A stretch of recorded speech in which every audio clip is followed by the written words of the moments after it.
Commissioner સાહેબનું જાહેરનામું આવ્યું છે કે રેસકોર્સ રિંગ રોડ ઉપર અને જાહેરમાં રંગ ઉડાડવાની અને રંગ પર ધૂળેટીમાં રંગે રમવાની મનાઈ છે. આ જાહેરનામાનો અમે સૂર્યોદય માજી સૈનિક મહામંડળ રાજકોટનું જે માજી સૈનિકોનું સંગઠન છે અમે સ્વાગત કરીએ છીએ. પરંતુ આ જાહેરનામાની અમલવારીનો પ્રશ્ન હંમેશાથી રહ્યો છે. આપણે દર વર્ષે જોઈએ છે કે રેસકોર્સમાં લોકો ખુલ્લેઆમ ધૂળેટી રમે છે અને રંગો કોઠો ભરીને રંગો અહીંયા લાવે છે ને રંગો છોડીને જતા રહે છે. એને લીધે જે પોલ્યુશન ખાસ કરીને ધૂળેટીના દિવસે સતત તમે જુઓ તો રેસકોર્સ રિંગ રોડ પરથી પસાર થવું વાહનોને કે માણસોને અશક્ય બની જાય છે અને પછી જે રંગો આખા રિંગ રોડ પર સમગ્ર રિંગ રોડ પર પથરાયેલા રહે છે એને લીધે સતત હવામાં પોલ્યુશન થાય છે.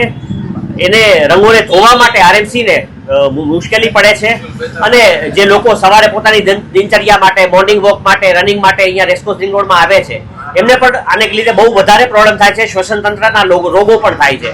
10 દિવસ સુધી રિંગ રોડ આવવા લાયક રહેતો નથી. એટલે મારી રાજકોટની જાહેર જનતાને વિનંતી છે, આરએમસી કલેક્ટર કમિશનર સાહેબને વિનંતી છે અને પોલીસ કમિશનર સાહેબને વિનંતી છે કે આજે જાહેરનામું બહાર પાડવામાં આવ્યું છે ધૂળેટી નિમિત્તે જાહેરમાં રંગ રમવાની મનાઈ અને ખાસ કરીને રેસકોર્સ રિંગ રોડ માટે કે અહીંયા કોઈ પણ પ્રકારની ધૂળેટી રિંગ રોડમાં જાહેરમાં રમવા દેવામાં ન આવે. રિંગ રોડને એવું હોય તો રિંગ રોડમાં જે રીતે આપણે વહેલી સવારમાં રસ્તાઓ બંધ કરી દેવામાં આવે છે એવી રીતે રસ્તા બંધ કરી દેવામાં આવે જેથી કરીને લોકોને પડતી પરેશાની.